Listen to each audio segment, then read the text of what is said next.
사랑하는 초업제일교회 성도 여러분, 유튜브 시청자, 구독자 성도님 여러분 반갑습니다. 김정빈 목사입니다. 간밤에도 평안히 잘 주무셨습니까? 오늘은 2026년 4월 25일 토요일 아침입니다. 오늘도 좋은 토요일 되시기를 주의 이름으로 축원드리면서 제가 기도하고 오늘의 말씀 묵상을 시작합니다. 하나님 아버지 감사합니다. 간밤에도 지켜주시고 또 이렇게 좋은 날을 허락하여 주시니 감사합니다. 오늘도 우리에게 주어진 이 토요일 하루 주의 영광 위에 살게 하시고 하나님의 뜻을 이루는 복된 날 되도록 역사하여 주옵소서. 이 시간도 말씀 묵상할 때 하나님의 음성을 듣게 하시며 주의 뜻이 무엇인가 분별하여 깨달을 수 있는 지혜를 허락하여 주옵소서. 모든 것 주께 의탁하며 우리를 죄에서 구원하신 예수님 이름으로 간절히 기도하옵나이다. 아멘. 할렐루야. 좋은 아침입니다. 함께 오늘 말씀 묵상하실 본문의 말씀은 시편 104편 24절부터 35절까지의 말씀입니다. 우리 함께 개역 개정판으로 읽도록 하겠습니다.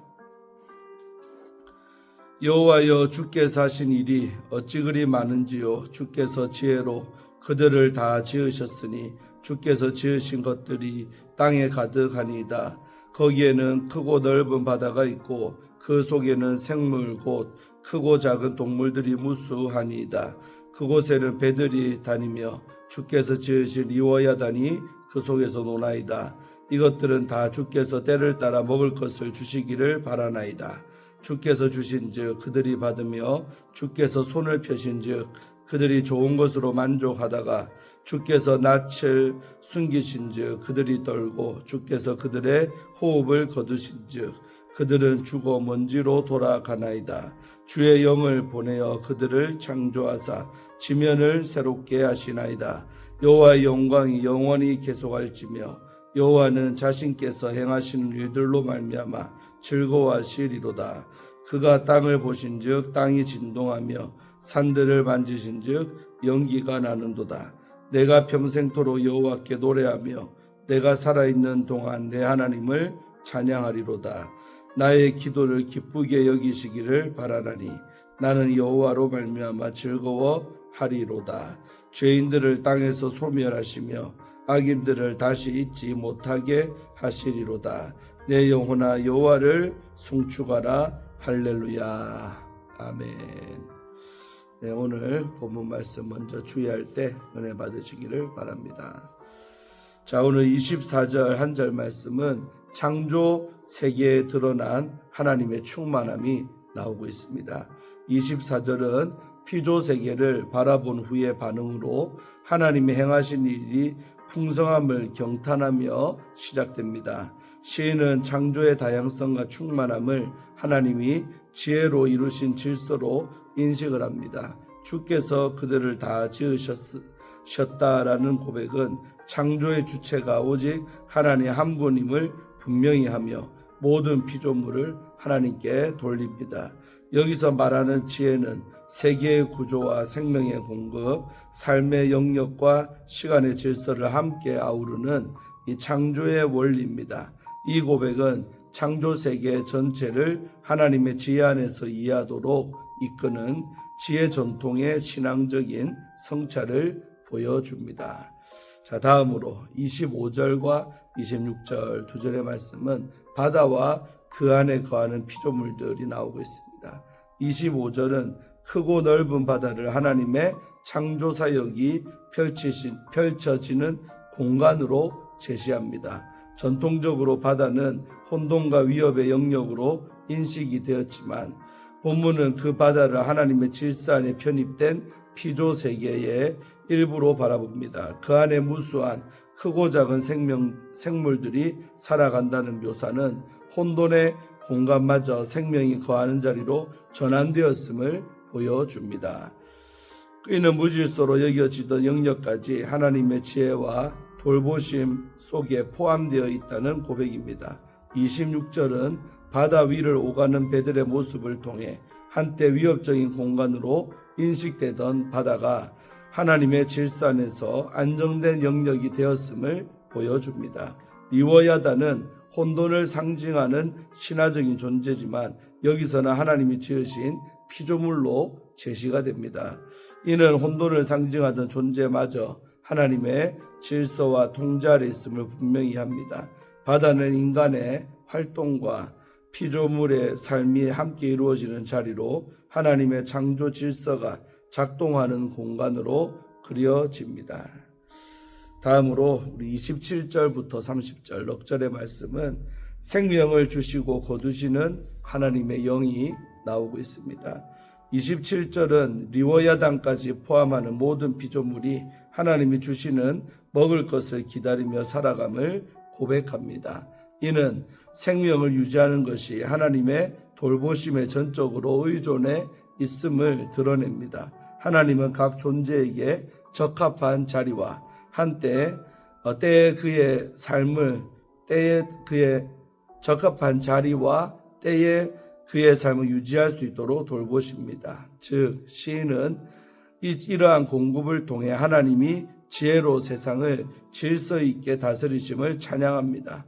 28절에서 하나님이 손을 펴시는 모습은 생명을 기계적으로 유지하는 행위가 아니라 애정을 담아 돌보시고 공급하심을 나타냅니다. 피조물의 만족은 하나님이 베푸시는 손길에 응답하는 데서 비롯됩니다. 또한 생명의 충만함은 하나님의 친밀한 돌보심에 기인합니다. 29절은 앞선 공급과 돌보심의 언어에서 어조가 급격히 전환이 되어 생명의 한계가 하나님의 주권 아래 있음을 드러냅니다. 주께서 낯을 숨기신다는 표현은 하나님의 임재가 거두어질 때 피조물이 근본적인 불안과 혼란에 놓임을 나타내며 이는 하나님의 현존이 생명의 안정과 또 질서로 직결되어 있다는 걸 전제합니다. 이어지는 호흡을 거두신다는 진술은 생명의 숨이 하나님께로부터 주어졌다가 다시 그분께로 돌아감을 묘사하며 죽음을 자연스러운 생의 종결로 이해하게 합니다. 이 관점에서 생명은 하나님이 맡기셨다가 거두시는 선물로 이해가 됩니다. 본문은 이렇게 친밀한 돌보심과 엄정한 죽음을 나란히 놓음으로써 삶과 죽음 모두가 하나님의 손에 달려있음을 강조합니다. 30절은 하나님의 영이 임할 때 생명이 다시 일어나고 땅이 새롭게 된다고 말합니다. 이 표현은 창조를 과거에 연결된 사건이 아니라 하나님의 영을 통해 계속 이어지는 사건, 즉 현재적이자 미래적인 사건으로 일깨웁니다. 또한 하나님의 영이 다시 생명을 일으키는 근원임을 보여줍니다. 이로써 생명이 거두어지고 새로 부여되는 현상은 모두 하나님의 창조적인 주권 안에서 이해가 됩니다. 자, 31절부터 35절 말씀은 창조주 하나님을 향한 찬양과 응답이 나오고 있습니다. 31절은 여호와의 영광이 영원히 지속된다고 선언을 하며 하나님의 임재와 주권적인 능력이 계속 역사함을 드러냅니다. 여기서 영광은 피조세계와 그 백성 가운데 임재하시는 하나님의 현존을 가리킵니다. 하나님이 당신이 행하신 일들을 기뻐하신다는 표현은 창조를 보시고 즐거워하셨던 하나님의 모습이 지금도 이어지고 있음을 암시합니다. 32절은 하나님의 임재에 반응하는 피조세계를 표현합니다. 땅이 진동하고 산에서 연기가 나는 모습은 하나님의 임재에 전적으로 의존하고 있음을 드러내며 궁극적으로 피조세계가 안정된 질서 속에 머물기 위해 언제나 하나님의 통치 아래 있어야 함을 암시합니다. 33절은 창조세계를 바라본 인식이 개인의 삶을 향한 결단으로 이어지는 장면을 서술합니다. 평생토록이라는 고백은 시인과 하나님의 관계가 지속적인 헌신임을 드러냅니다. 찬양은 관찰의 결론이자 삶 전체를 하나님께 드리는 방식입니다. 34절은 시편 전체를 돌아보며 찬양과 기도가 하나님이 기쁘게 받으시는 응답이 되기를 바라는 신앙의 태도를 드러냅니다. 시인은 자신의 기도가 하나님 앞에서 기쁨이 되기를 소망하며 찬양을 관계적인 헌신의 표현으로 제시합니다. 동시에 그는 기쁨의 근원을 삶의 형편이나 성취가 아니라 하나님에게서 찾습니다. 이는 나의 구원으로 하나님으로 말미암아 기뻐하리로다. 우리 하박국 3장 18절에 이 하박국의 고백처럼 조건을 넘어 하나님 안에서 누리는 기쁨을 반영합니다. 2절에서 찬양과 기도는 구원의 하나님을 향한 신뢰와 즐거움의 표현으로 하나로 묶입니다. 35절은 시편의 시작과 마찬가지로 내 영혼아 여호와를 송축하라는 찬양에 대한 의지로 다시 돌아오며 전체를 하나의 신앙 고백으로 마무리합니다. 죄인과 악인들의 소멸을 구하는 요청은 하나님의 이 창조 질서 안에 악이 자리할 수 없음을 선언하는 표현입니다. 이는 앞선 단락에서 시인이 찬양하는 질서와 생명의 세계가 하나님의 거룩한 통치 아래 보존되기를 바라는 신앙적인 요청입니다. 할렐루야로 끝맺는 결말은 창조와 삶, 또 질서와 찬양이 모두 하나님께 향함을 분명하게 보여줍니다. 아멘. 우리 주에는 마쳤고요. 하나님의 손길로 새로워지는 예배자라는 주제를 갖고 함께 말씀 나눌 때 은혜 받으시기를 바랍니다. 오늘 본문은 땅과 바다, 계절과 날씨, 생명과 죽음까지 모든 피조세계가 하나님의 손안에 있음을 선포합니다. 하나님의 놀라운 은혜 앞에서 피조물은 찬양을 드리며 악에서 떠나 하나님만을 예배해야 합니다. 이 말씀은 혼란한 시대를 사는 성도에게 날마다 새로워지는 예배자의 모습을 가르쳐 줍니다. 그렇다면 우리는 어떻게 날마다 새로워진 모습으로 하나님을 예배할 수 있을까요?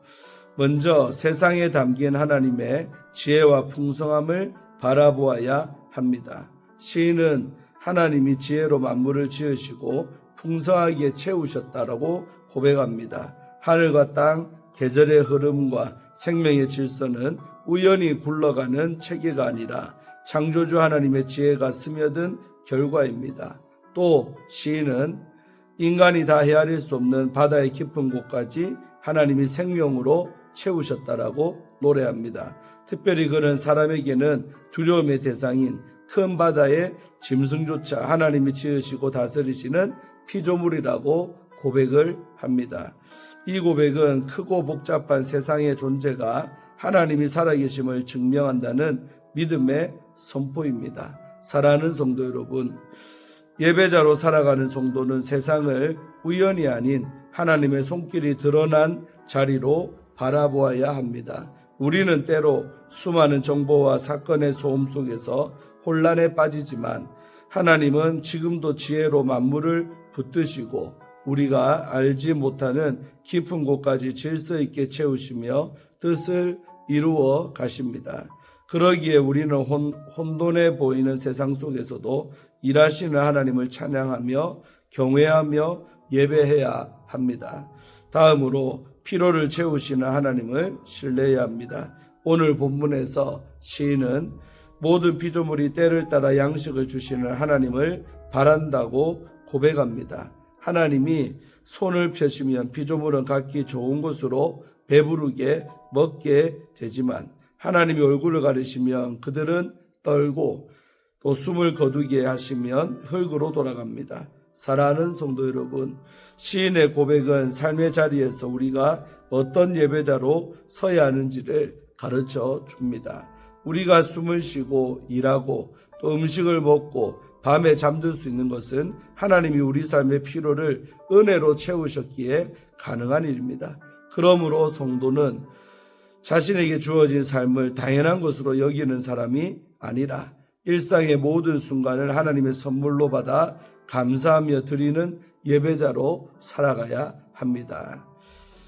오늘도 나의 호흡과 마음의 평안, 일할 수 있는 능력과 환경이 하나님의 선물임을 인정할 때 우리는 부족함 속에서도 기쁨으로 살아갈 수가 있습니다. 동시에 연약함과 불안한 미래 때문에 절망하는 대신 우리를 붙들어 주시고 힘 주시고 새롭게 하시는 하나님을 더욱 신뢰해야 될 줄로 믿습니다.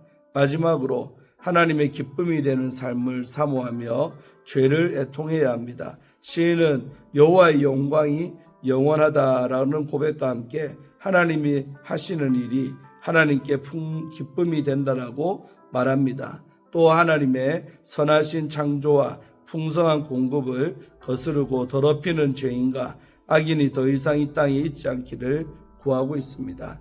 우리 시대에도 하나님의 선한 창조를 파괴하는 탐욕과 폭력, 거짓과 불의가 가득합니다. 예배는 하나님이 기뻐하시는 세상을 사모하며 나와 우리 공동체의 죄를 함께 슬퍼하는 자리입니다. 동시에 죄로 무너진 세상을 새롭게 하실 하나님의 은혜를 선포하는 시간입니다.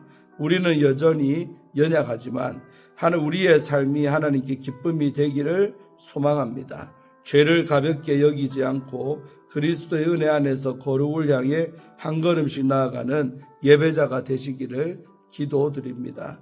사랑하는 초업제일교회 우리 성도님들, 유튜브 성도님들, 오늘 본문은 이 세상이 하나님의 지혜와 능력 또 선하신 뜻 안에 있음을 보여줍니다. 그리스도의 은혜로 성도된 우리는 하나님을 신뢰하며 눈앞의 현실에 매이지 않고 그분이 기뻐하시는 삶을 사모합니다. 오늘 우리의 자리와 형편이 어떠하든 만물을 새롭게 하시는 하나님의 영을 바라보며 하나님의 기쁨을 구하는 예배자로 서시기를 담대히 소망합니다. 아멘. 우리 이정현 목사님이 쓰신 나는 이렇게 믿습니다 라는 책의 일부분 읽어드리고 마치려고 합니다. 정품 롤렉스 시계와 짝퉁 롤렉스 시계의 차이가 어디에 있습니까? 누가 만들었느냐에 있습니다. 위대하신 하나님이 나를 만드셨다. 이것은 내 존재가 엄청나다는 뜻이 되는 거죠. 우리나라에서 가장 비싼 그림이 김황기 화백의 우주인데 자그만치 132억에 팔렸습니다. 엄청난 금액이죠. 그런데 우리의 값어치는 그 이상이라는 것입니다. 왜요? 하나님이 만드셨으니까요. 전 세계적으로 인기를 끌고 있는 오징어 게임 시리즈를 보면 사람이 죽어나가도 나머지 사람들은 돈에 미쳐서 계속 게임에 참여합니다. 1등을 하면 456억을 받을 수 있기에 자신이 죽을 수도 있지만 돈을 위해 달려듭니다.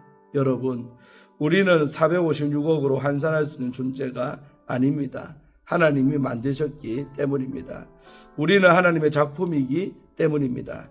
지금 내 꼴이 별로이고 내 상황이 좋지 않아도 우리의 정체성은 변치 않습니다. 창조주 하나님을 믿는 것은 바로 내가 하나님의 걸작이고 그만큼 귀하다는 것을 믿는다는 뜻입니다.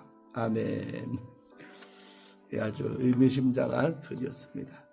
오늘도 귀한 시편의 말씀을 통해 은혜 받으신 줄로 믿습니다. 나의 정체성을 알고 늘 주님을 찬양하며 감사하며 기쁘게 살아가시는 여러분들 되기를 축원하면서 오늘 기도하고 큐티를 마치겠습니다. 하나님 아버지 감사합니다. 이 토요일 날에 귀한 말씀을 우리에게 허락하여 주시니 감사합니다.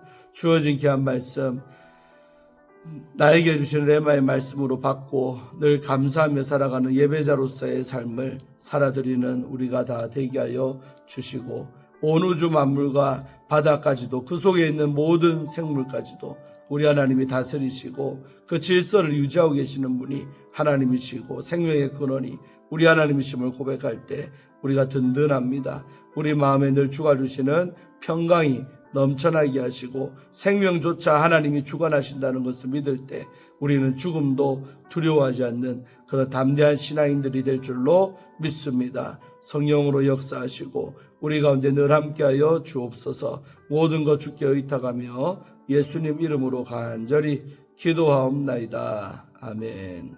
할렐루야. 오늘도 좋은 토요일 되시고 또 주일을 잘 준비하는 토요일 되기를 바랍니다. 내일 아침에 큐티로 또 내일 예배로 만나겠습니다. 샬롬.